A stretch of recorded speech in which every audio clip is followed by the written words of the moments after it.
Movie की शुरुआत में हमें एक प्रेग्नेंट औरत को दिखाया जाता है जिसको कि इमरजेंसी में हॉस्पिटल लेकर आया जाता है और तब वो एक बच्चे को जन्म देती है जो कि पूरी तरह से सफ़ेद होता है और वो औरत बच्चा पैदा होते ही मर जाती है और तब उसके हस्बैंड को लगता है कि ये बच्चा बहुत ही मनहूस है और इसी की वजह से मेरी वाइफ की मौत हुई है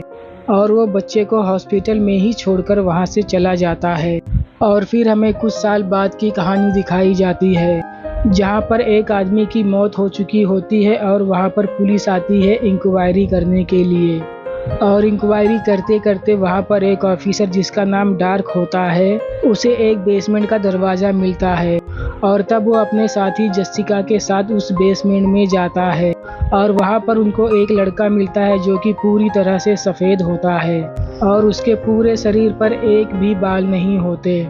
ये वही लड़का होता है जिसको बचपन में उसके पापा ने मनहूस समझकर हॉस्पिटल में ही छोड़ दिया होता है और तब जessica उस लड़के से पूछती है तुम कौन हो और तब वो लड़का बताता है कि मेरा नाम जॉन है और जिस आदमी की मौत हुई है वो मेरे दादाजी है। उन्होंने ही मुझे बचपन से आज तक पाला है। मैं कभी भी इस बेसमेंट के बाहर नहीं गया और इसीलिए मैं आज यहाँ पर छुपकर बैठा हूँ। और तब जessica और डम जॉनी को वहाँ से बाहर लेकर आते हैं और वो लोग उसको एक हॉस्टल में रहने के लिए बोलते हैं। वहाँ के सारे बच्चे जॉनी को देखकर उसे तंग करने की कोशिश करते हैं क्योंकि वो वहाँ पर सबसे अलग होता है और तभी उन लड़कों में से एक लड़का जॉन के पास आता है और वह जॉन को एक चम्मच देकर बोलता है इसे अपनी नोज़ के ऊपर बैलेंस करके दिखाओ, लेकिन जॉन ये सब करने से इनकार कर देता है। लेकिन बहुत ज़्यादा फोर्स करने के बाद जॉनी उसके हाथ से चम्मच लेकर अपनी पावर दिखाता है और वो कुछ ऐसा करता है कि वहाँ पर सारे चम्मच इसी चम्मच के पास आकर उसको चिपक जाते हैं। ये सब देखकर वहाँ के सारे बच्चे बहुत ज़्यादा डर जाते हैं। और फिर आगे हम देखते हैं जessica जॉन के पूरी बॉडी का चेकअप करवाती है और तब डॉक्टर बोलता है जॉनी तो बिल्कुल ठीक है, उसको कुछ भी नहीं हुआ, वो बिल्कुल परफेक्ट है। और फिर हम देखते हैं जॉनी स्कूल जाना शुरू कर देता है और फिर एक दिन उसका प्रोफेसर बिजली के बारे में बात कर रहा होता है और जैसे ही वहाँ के प्रोफेसर बिजली से चलने वाले एक मशीन को एक्टिवेट करते हैं और उस मशीन में जितना भी पावर होता है जॉनी उसको अपनी तरफ अट्रैक्ट करने लगता है और पूरा पावर जॉनी के बॉडी के ऊपर आने लगता है। ये सब देखकर वहाँ के बच्चे बहुत ज़्यादा डर जाते हैं और तब उनका क्लास टीचर उस मशीन को तोड़ देता है और तभी जॉनी ज़मीन पर गिर जाता है और वो बेहोश हो जाता है और तब वो लोग जॉनी को हॉस्पिटल लेकर जाते हैं और वहाँ पर वो ऑफिसर डोंग भी आ जाता है और तब जॉनी का क्लास टीचर डोंग को बताता है कि जॉनी ने पता नहीं कैसे बिजली को अपनी तरफ अट्रैक्ट कर लिया और इसी वजह से जॉनी बेहोश हो गया और इसी वजह से उसको बिजली का ज़ोरदार झटका लगा और वो बेहोश हो गया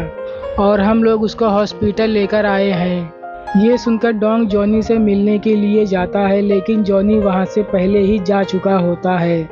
और फिर हम देखते हैं जॉनी अपने घर पर जा रहा होता है और तभी उसको एक लड़की मिलती है और वो जॉनी को बताती है कि मैं भी तुम्हारी क्लास में पढ़ती हूँ और मैंने देखा कि तुम्हें किस तरह से करंट लगा और तुम बेहोश हो गए। और तब जॉनी उससे एड्रेस पूछता है और पटरियों के सहारे अपने घर की तरफ जाने लगता है और तभी रास्ते में उसको डोंग मिलता है और वो जॉनी को बोलता है कि प्लीज़ मेरे साथ चलो और तब डोंग जॉनी को लेकर ऐसी जगह पर जाता है जहाँ पर पहले से ही बहुत सारे लोग मौजूद होते हैं और वो लोग जॉनी से पूछते हैं कि जो तुम्हारे अंदर स्पेशल पावर है वो कहाँ से आई, जो तुमने इलेक्ट्रिक पावर को अपनी तरफ अट्रैक्ट किया और उस पावर से तुम्हें कोई फ़र्क भी नहीं पड़ा और इसी वजह से तुम्हारा दिमाग नॉर्मल लोगों से ज़्यादा तेज़ काम करता है। वहाँ पर बैठे सारे लोग जॉनी से पूछते हैं बताओ ये सब तुम्हारे साथ कैसे हो रहा है और तब जॉनी बताता है कि जब मैं अपनी माँ के पेट में था तब मेरी माँ के ऊपर बिजली गिरी थी और वो मारी गई। शायद इसी वजह से मेरे अंदर ये स्पेशल पावर है। जब मैं किसी टीवी या इलेक्ट्रॉनिक चीज़ के पास जाता हूँ तो वो ख़राब हो जाता है और फिर जॉनी ये सब बताकर वहाँ से चला जाता है। और फिर आगे हम देखते हैं अगले दिन जॉनी कैंपेनिंग करने के लिए जाता है लेकिन जॉनी को कैंपेनिंग पसंद नहीं आ रही होती है और इसीलिए वो साइड में जाकर अकेले ही बैठ जाता है और वहाँ पर डोंग भी आ जाता है। और तब जॉनी डोंग को बताता है कि जब भी आसमान में बिजली चमकती है मुझे लगता है कोई मुझे अपने पास बुला रहा है। और फिर अगले दिन जॉनी के क्लास के बच्चे एक हिरन को मार देते हैं और वो लोग अपने टीचर से ये बात बताने के लिए सभी को मना कर देते हैं और वहाँ पर जॉनी भी होता है। और तब जॉनी अपना एक हाथ उस हिरन के ऊपर रखता है और दूसरे हाथ से उसी लड़के को पकड़ लेता है और तब उस लड़के को उस हिरन का दर्द महसूस होने लगता है और वो बहुत ज़ोर से चिल्लाने लगता है। ये सब देखकर वहाँ के सारे बच्चे वहाँ से भाग जाते हैं। और फिर अगले दिन डोंग और जेसिका जॉनी से पूछते हैं कि तुमने ऐसा क्यों किया। और तब जॉनी बोलता है कि जिस तरह से उन लोगों ने उस मासूम हिरन को मारा था और मैं उस दर्द का उसे एहसास दिला रहा था और अब वो किसी भी बेजुबान जानवर को दोबारा कभी नहीं मारेगा। और तब जेसिका जॉन को बोलती है हम सब तुम्हारे साथ हैं, तुमको अपने बारे में जो भी हमें बताना है तुम बता सकते हो। लेकिन जॉन वहाँ से चला जाता है। और फिर आगे हमें दिखाया जाता है डोंग की वाइफ बहुत ही समय से बीमार चल रही होती है और वो कुछ भी बोल नहीं पा रही होती। और तब उनके डॉक्टर डोंग को बोलते हैं शायद तुम्हारी वाइफ तुमको कुछ बताना चाहती है,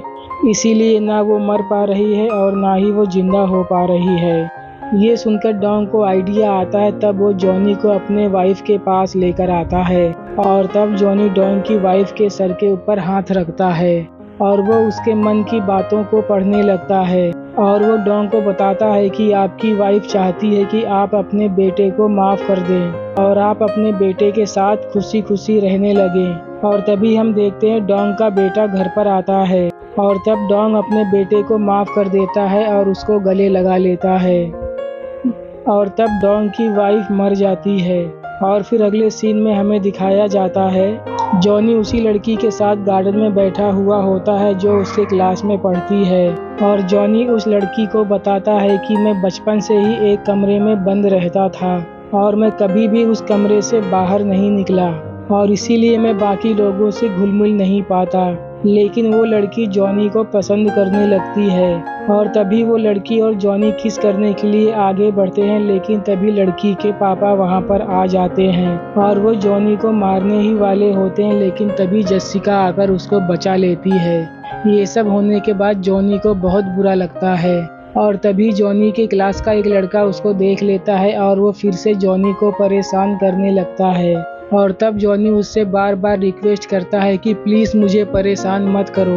मैं पहले से ही बहुत ज़्यादा परेशान हूँ। लेकिन वो लड़का जॉनी की बात नहीं मानता और जॉनी जैसे ही अपनी हेड को उससे लेने के लिए अपना हाथ आगे बढ़ाता है वो लड़का जॉनी के हाथ को पकड़ लेता है और जैसे ही वो लड़का जॉनी के हाथ को पकड़ता है वैसे ही जॉनी को उस लड़के के पूरे फ्यूचर और पास्ट के बारे में पता चल जाता है। और तब जॉनी बोलता है मुझे पता है तुम्हारे पापा तुमसे कितनी नफरत करते हैं, उन्होंने आज ही तुमको बहुत गंदी गंदी गालियाँ दी हैं। ये सुनकर वो लड़का बहुत ज़्यादा गुस्से में आ जाता है क्योंकि जॉनी ने जो भी बोला था वो बिल्कुल सच बोला था। और तब जॉनी को वो लोग पकड़कर बाहर लेकर आते हैं और वो लोग जॉनी के सारे कपड़ों को फाड़ देते हैं और वो लोग जॉनी को बहुत ज़्यादा परेशान कर रहे होते हैं। और वहाँ पर एक गड्ढे में गंदा पानी होता है जिसमें जॉनी को वो लोग गिरा देते हैं। जॉनी ये सब बर्दाश्त नहीं कर पाता, इसीलिए वो बहुत ज़्यादा गुस्से में आ जाता है और इसी वजह से आसमान में बिजली कड़कने लगती है